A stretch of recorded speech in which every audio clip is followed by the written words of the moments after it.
Ainda em pé como você está, antes da gente orar, eu queria ler a palavra de Deus com você. 2 Coríntios capítulo 1, versículos 3 a 11. 2 Coríntios capítulo 1, versículos 3 a 11. A palavra do Senhor vai nos dizer assim: Bendito seja o Deus e Pai de nosso Senhor Jesus Cristo, Pai das misericórdias e Deus de toda consolação, que nos consola em todas as nossas tribulações, para que com a consolação que recebemos de Deus possamos consolar os que estão passando por tribulações. Pois assim como os sofrimentos de Cristo transbordam sobre nós, também por meio de Cristo transborda a nossa consolação. Se somos atribulados, é para a consolação e salvação de vocês. Se somos consolados, é para a consolação de vocês, a qual lhes dá a paciência para suportarem os mesmos sofrimentos que nós estamos padecendo. E a nossa esperança em relação a vocês está firme, porque sabemos que da mesma forma como vocês participam dos nossos sofrimentos, participam também da nossa consolação. Irmãos, não queremos que vocês desconheçam as tribulações que sofremos na província da Ásia, as quais foram muito além da nossa capacidade de suportar e ao ponto de perdermos a esperança da própria vida. De fato, já tínhamos sobre nós a sentença de morte, para que não confiássemos em nós mesmos, mas em Deus, que ressuscita os mortos. Ele nos livrou e continuará nos livrando de tal perigo de morte, e nele temos colocado a nossa esperança de que continuará a livrar-nos, enquanto vocês nos ajudam com as suas orações. E assim, muitos darão graças por nossa causa, pelo favor a nós concedido em resposta à oração de muitos. Eu queria contar um pouquinho para você o que está por trás dessa segunda carta aos Coríntios, um pouquinho da história, para você entender, e à medida que você essa semana estiver lendo essa carta em casa, possa descortinar o que está acontecendo. Paulo tinha passado cerca de 18 meses na cidade de Corinto. Durante esses meses ele plantou uma igreja, fortaleceu essa igreja. Foi um tempo de intenso ensino, para que essa igreja pudesse ser uma igreja forte e evangelística. E ao fim desse tempo, então, ele deixou a cidade de Corinto e foi para a Síria, para retornar à sua igreja de origem, à sua igreja natal, e ali ele estava então encerrando a sua segunda viagem missionária. E ele prometeu aos coríntios que tempos depois ele voltaria àquele lugar. Mas tempos depois vieram notícias sobre aquela igreja de Corinto, que ela estava vivendo problemas na área da imoralidade. E essa imoralidade não estava sendo tratada de maneira correta pela igreja. Nesse tempo, Paulo escreve uma carta. Essa carta se perdeu, nós não temos essa carta. Nós só temos um fragmento dessa carta, que se encontra, ou pelo menos o resumo dela, que se encontra em 1 Coríntios capítulo 5, versículos de 9 a 13, onde Paulo vai tratar do incesto que está acontecendo ali naquela igreja, e como a igreja deveria portar-se naquela condição. É importante a gente entender por que a cidade de Corinto ela era tão problemática nessa área da imoralidade, porque ali existia naquela cidade milhares de sacerdotisas da fertilidade.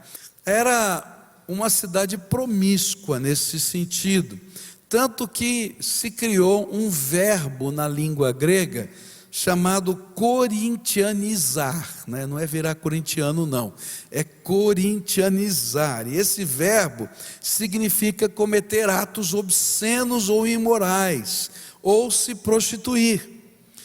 E a igreja tinha uma batalha contínua com esse tipo de imoralidade cultural, permissiva, penetrante no seio da igreja. Por isso Paulo, além de enviar essa carta, chamada de carta dura, ele enviou também Timóteo. Ele recebeu também o apoio de Apolo, que ficou lá. E depois de um tempo, ele escreveu 1 Coríntios. E depois visitou ele mesmo, Paulo, aquela igreja. Quando tudo parecia que estava já resolvido e a igreja voltara ao seu rumo, surgiu naquela igreja um grupo de falsos apóstolos que reivindicavam a autoridade de Jerusalém, diziam que eles vinham com a autoridade de Jerusalém e exigiam a lealdade a si mesmos, a eles, e ao ensino que eles traziam, e um afastamento das doutrinas de Paulo. E para isso, para que eles tivessem autoridade, eles atacavam frontalmente Paulo de todas as maneiras que você pode imaginar. Eles atacavam o apostolado de Paulo, dizendo que Paulo não era um verdadeiro apóstolo. Eles atacavam a sua autoridade, não é? Dizendo que ele não tinha a autenticação da igreja de Jerusalém. Eles atacavam a sua honestidade, dizendo que Paulo não dizia verdade. Eles questionavam a sua pureza, eles questionavam o seu amor e afeição pela igreja.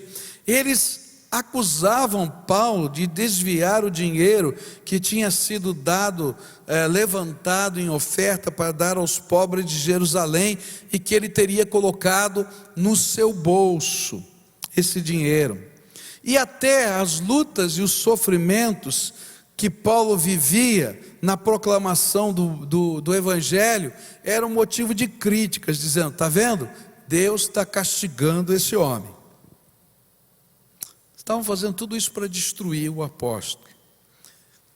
Satanás tinha escolhido muito bem por que atacar aquela igreja com tanta veemência, porque quando a gente estuda a geografia, vai descobrir que essa igreja está num lugar que era o elo do mundo, não é? Naquele tempo não tinha o canal do Panamá, o canal de Suez, e para diminuir o tempo de comunicação, o que eles faziam? Os navios que vinham do sul para o norte, para não ter que dar a volta na Europa, tá?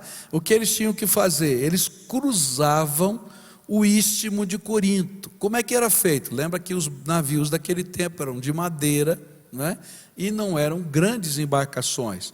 Então eles aportavam de um lado do istmo, deixavam o navio lá, tá? Colocavam, tinham lá o pessoal do porto que fazia isso, eles colocavam sobre toras de madeira, iam rolando esse navio até o outro lado do istmo. Então isso levava cerca de 2, 3 dias para fazer esse tráfego, tá? Enquanto isso a tripulação descansava na cidade, frequentava o templo da prostituição e assim vai, e depois eles seguiam e ganhavam quase um mês de viagem nisso. Então era uma conexão do mundo. Satanás tinha escolhido ali para atacar violentamente, porque se o evangelho se descaracterizasse ali, ele podia alcançar o mundo inteiro descaracterizado. Mas é interessante como ele começa a carta. Ele começa com um tema tremendo: conforto em meio à tribulação. Esse é o tema desse texto que a gente leu. E é como se Paulo estivesse dizendo assim: vocês querem as minhas credenciais apostólicas? Então conheçam o meu sofrimento pela obra do Evangelho, porque elas são parte das minhas credenciais apostólicas. E aí, quando ele vai tratar dessas questões, nos versículos de 3 a 11, ele vai tentar nos mostrar as dinâmicas do conforto divino. Como é que o conforto divino trabalha na nossa vida? E por que esse conforto divino podia ser uma das características da autenticidade do seu ministério? E nessa manhã eu não tenho tempo de falar sobre todas essas dinâmicas, mas eu quero falar de uma: a promessa de Deus. E eu queria pensar nos versículos 3 e 4, onde a palavra do Senhor vai dizer assim para a gente: bendito seja o Deus e Pai de nosso Senhor Jesus Cristo, Pai das misericórdias e Deus de toda consolação, que nos consola em todas as nossas tribulações, para que com a consolação que recebemos de Deus, possamos consolar os que estão passando por tribulação. No pensamento hebraico, o termo pai de alguma coisa, não é?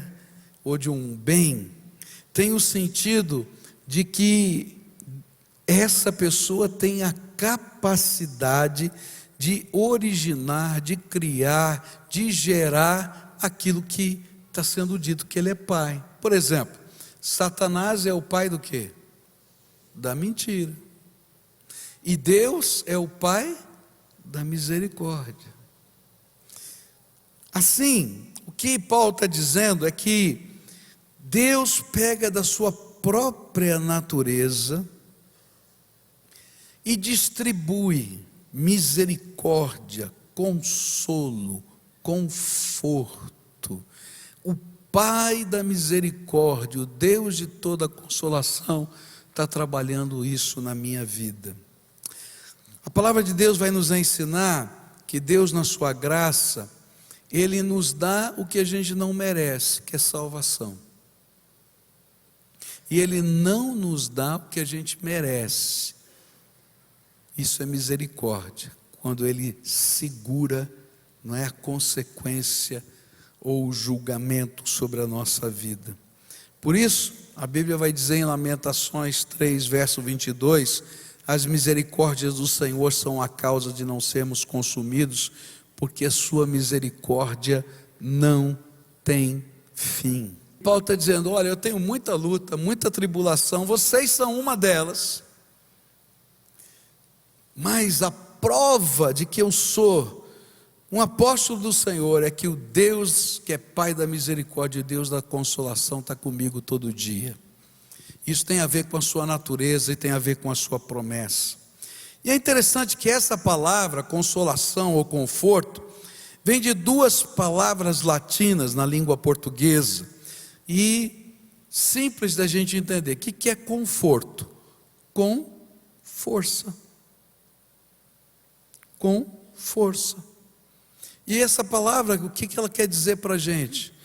Que Deus, que é o Deus Todo-Poderoso, Ele vem com força, Ele vem com aquilo que é do seu poder e da sua graça, com a sua força, e visita o nosso coração, e visita a nossa alma, e nos empresta aquilo que a gente não tem capacidade no meio dessa batalha e dessa luta, com força.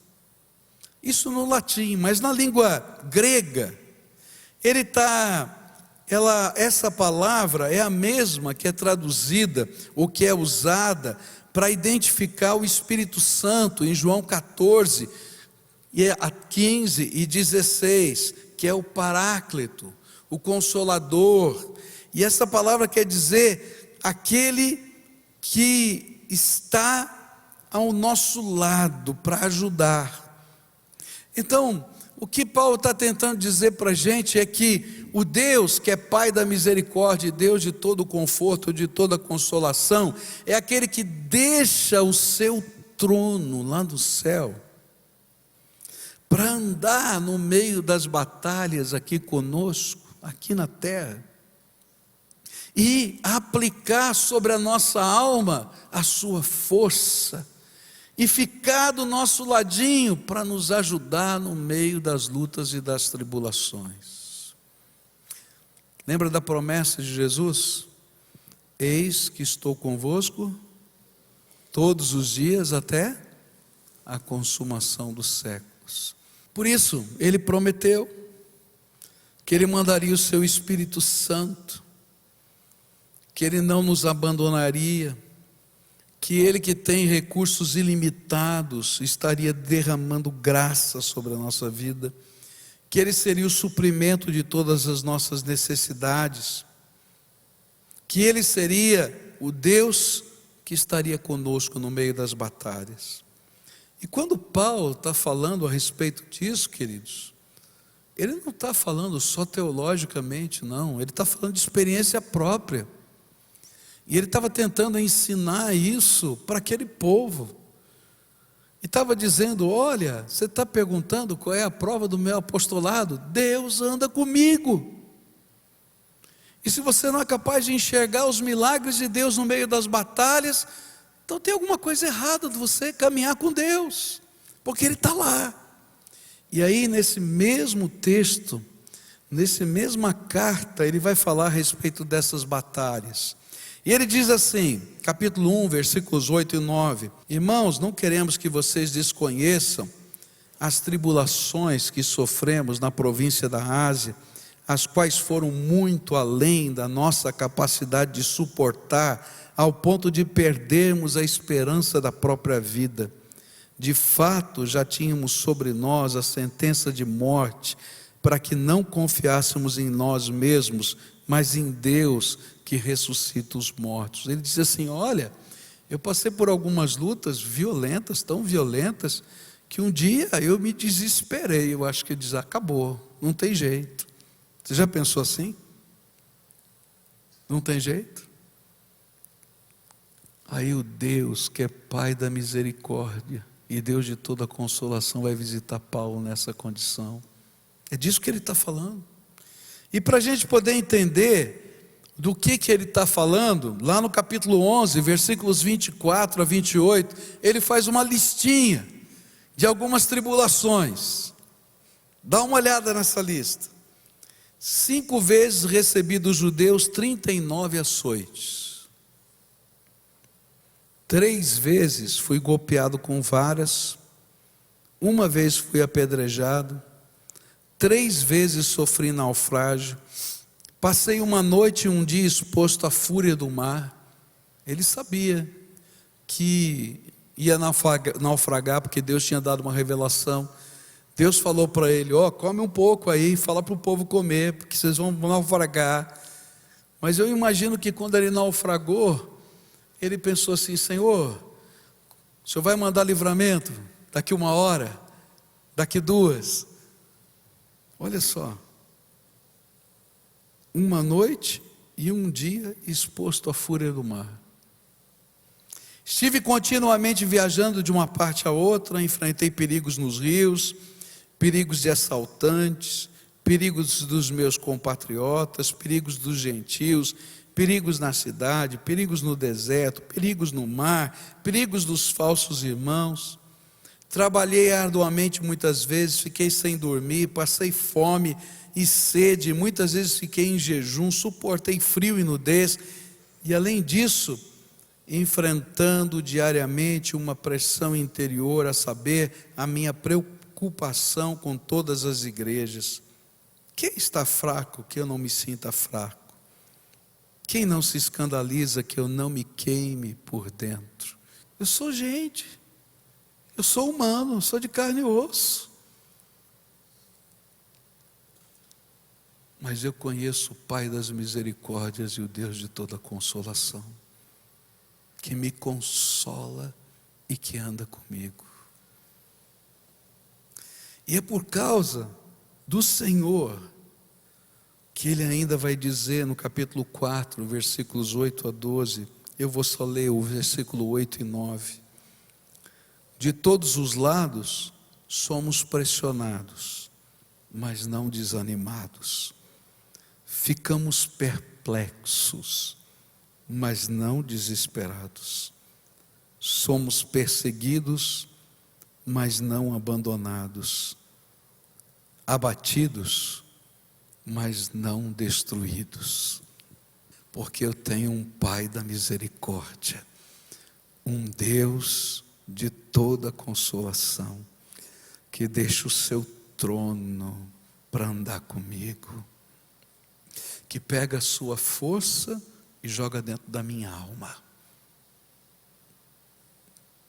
que me carrega no colo e me faz saltar algumas coisas, mas quando Ele não faz saltar, Ele fica comigo todos os dias, até a consumação dos séculos. Nessa manhã eu queria dizer para você, que você veio aqui para ouvir uma coisa muito simples. Muito simples. Se você esquecer tudo mais, não esqueça disso. Deus se importa com você. E se você tem dúvida, só nesse texto que a gente leu, 10 vezes está dito que Ele se importa a ponto de confortar você. Deus é o Deus que conforta, que se importa. E lembra, conforta não é passar a mão na cabeça e dizer, tudo bem, meu filho, não.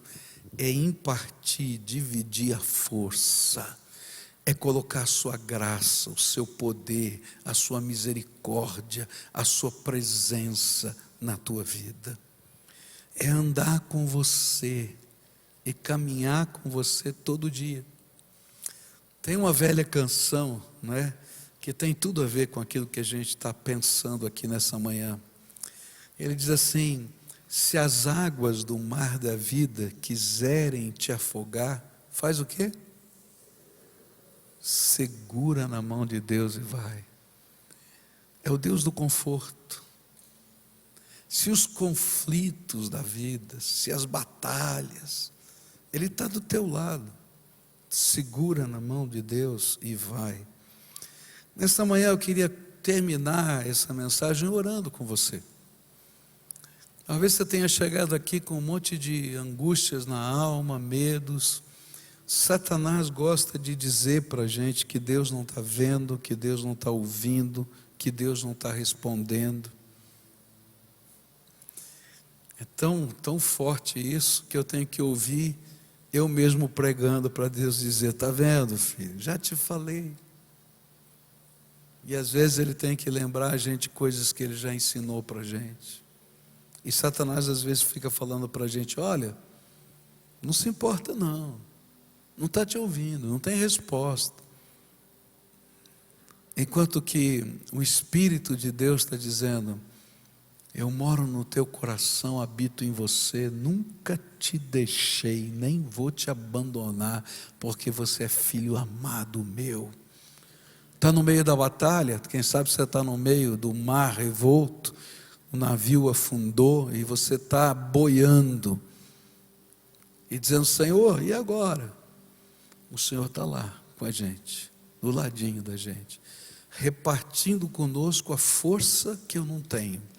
E é por isso que no capítulo 12 desse livro, dessa mesma carta, Paulo vai chegar a uma conclusão incrível. E ele vai dizer, quando sou fraco, é que sou forte. Porque o poder de Deus se aperfeiçoa em mim, nas minhas fraquezas. E Paulo vai escrever nessa mesma carta, que nesse tempo, lá no mar, boiando, quando ele achou que não dava mais, ou quando ele foi apedrejado, que ele achou que não dava mais, ou quando ele levou o açoite, que ele achou que não dava mais, o Senhor estava dizendo para ele, eis que estou convosco todos os dias, até a consumação dos séculos. Eu quero orar por você hoje. Eu quero pedir a bênção de Deus sobre a tua vida. Eu quero te pedir que a força do Senhor se revele na tua fraqueza. Que a determinação do Senhor esteja dando orientação e sabedoria para você. Que a resposta que Ele já deu seja implantada na tua vida, porque você vai andar com Ele, segurando na mão. Então, se você está necessitado dessa intercessão hoje é tempo de oração, fica de pé no teu lugar, eu quero orar por você, só isso, orar por você, pedir que o Senhor te abençoe com a misericórdia dEle, com o conforto dEle, com a direção dEle, com o poder dEle, com a graça dEle na tua vida. Senhor Jesus, nós estamos juntos aqui como teu povo, ouvindo a tua palavra, Senhor, que foi lida aqui, e tentando entender o que Paulo estava tentando dizer para a gente. E ao entender isso, Pai, eu quero te pedir, abre os nossos olhos para enxergar a presença do Senhor. Que na situação que os teus filhos estão vivendo, essa situação seja visitada pelo Senhor. Mas não somente a situação, eles sejam conduzidos pelo Senhor. Que a mão do Senhor os sustente, que o poder do Senhor os fortaleça, que a direção do Senhor seja clara. E que, Senhor, quando imaginarem que não tem jeito, que o Senhor seja o milagre na vida deles. Escuta, Deus, a nossa oração e visita-nos agora como o Pai das misericórdias e o Deus de toda consolação. É aquilo que oramos em nome de Jesus. Amém e amém.